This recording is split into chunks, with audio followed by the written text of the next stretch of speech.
Nandito ang ating Master Founder, nandito ang Supremo natin, yung mga officials, yung mga dating may karga na. Alam na nila ibig sabihin ng nasa palitan natin. So yung mga will na mga magpapalagay ng guardians, dapat natin alamin kung ano ang ibig sabihin ng guardians. Hindi na po nakikita sa marka kung ano ang rank and designation mo sa kamay. Ang importante ay yung ibig sabihin ng guardians. So si Sir Pedro po kasi ang in-charge doon. Mamaya i-kokobit niya sa inyo kung ano yung ibig sabihin ng guardians. Sa history naman ng guardians, marami ang history ng guardians eh. May Yapo Squad, GBI, PBBI, maraming faction. Ang dinadala natin ng lahat yan, yung guardians tayo na. So, kaya po pinag-isulong ng committee ng Parity Guardians Brotherhood Incorporation. Hindi po lang, history na po ng Parity yung United itong sinasabi ko. Hindi na yung history ng guardians sa unang panahon. Yung history ng ating United Parity Guardians, share ko lang ng konti sa inyo. Nag-usap dito si Master Founder at si Chairman Tor Winiwak. Then, Chairman Tor ng PBBI approach him. Then, we approach Supremo Pando and the other function, DCFI, PBBI, Federal, Nice Guardian, and PBBI. So, nung naipagtanto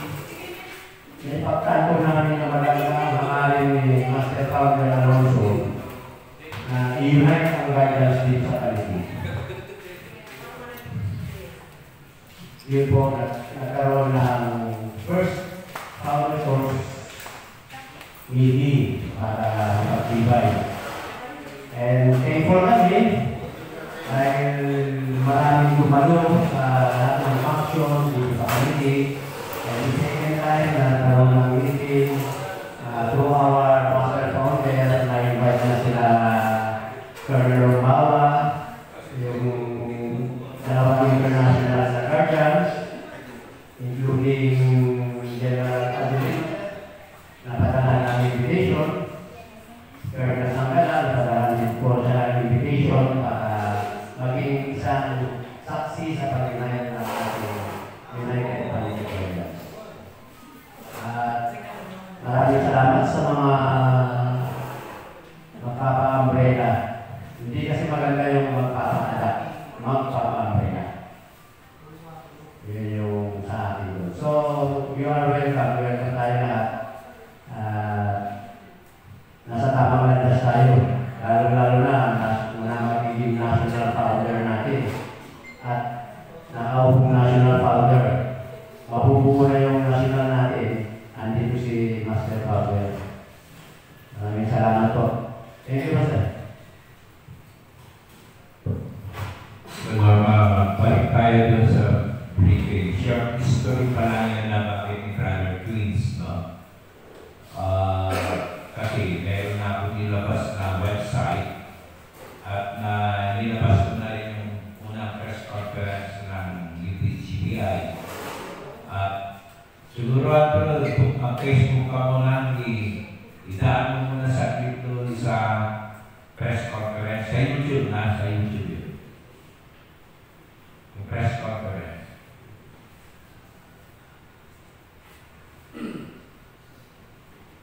Kasi yung website natin, later on, kung hindi nyo maintindihan yung sasabihin ng Ministry Committee, puntahan nyo po yung website ng UPGBI. Nandun po lahat yun.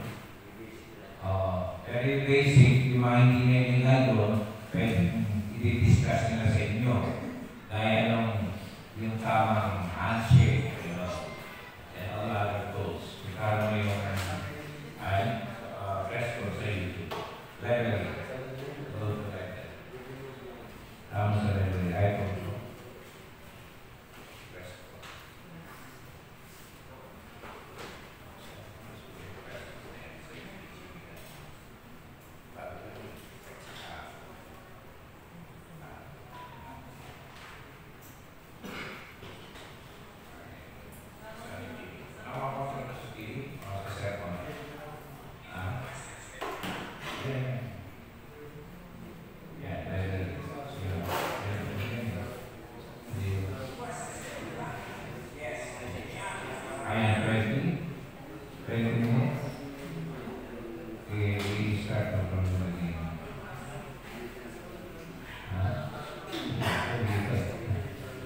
Ayan na. O sige, start mo. Okay, actually, meron kaming nilabas na press con. It's a 2 series. 2 series siya. Ang yung Usang ugat agila, pinisalis na farm. At ang programa natin ngayong umaga ay ating alamin sa Pangulo. Itanong mo, sasagutin ko. At maraming salamat at napaunlakan ang ating pangyayari sa mga dyaryo, mga publishers ng ibang mga dyaryo dito sa Region 3. So meron tayo dito sa pangunguna ng Carla Headlines, si Madam Flor. Nandito rin sa ating samahan ang taga-Daily Gazette, si Vladimir Jackson. At si Miriam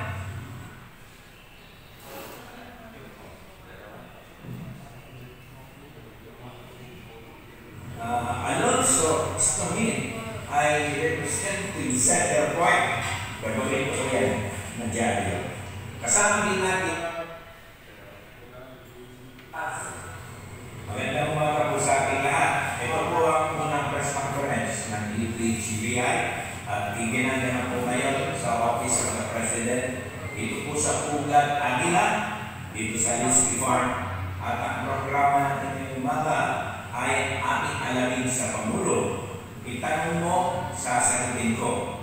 At maraming salamat at napaunlakan ang ating pangyayari sa mga dyaryo, mga publishers ng ibang mga dyaryo dito sa Region 3. So meron tayo dito sa pangunguna ng Carla Headlines, si Madam Flor.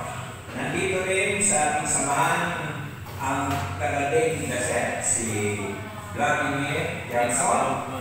At si Miriam Alonso Stomin ay representing Center Point. Gagawin ko yan na dyaryo. Kasama din natin si Lovely, ang representative ng Carla Breaking News. At siyempre, hindi mawawala ang masigasi na mandirigma mula sa Saudi, si kapatid na Greg Arabia Jr. na bilang representante ng Matan Aquila Publications. Narito rin po ang isang diarista na ang kanyang representation ay pagpupunan sa Northern Mirror. Ito po ay diaryo na galing pa sa Region 2. Yan. Kasama din niya yung representative ng Spots Publication na ang nagmamay-ari nito ay si Corina. Yan. At ang panghuli, kasama din natin ang Angus Update si Andrew Purpose. So ito po yung ating mga bisita ngayon at bibigyan po natin sila ng panahon upang magtanong sa Pangulo at ating sasagutin. Sige po, usahan natin. Sino po magpapagulogin na pagmumunan? Okay, direct from Matan Aquila Publications, you can start your question now. Good morning, Philippines. Magandang umaga, Maniki. Dito po ang ating pagpapalaya magiging presidente ng bagong tayo ng Garden Brotherhood Incorporation. Ang ating Honor Master President, Honorio Alonso. Dito po sa Leslie Farm, head office po ng ating UPGBI.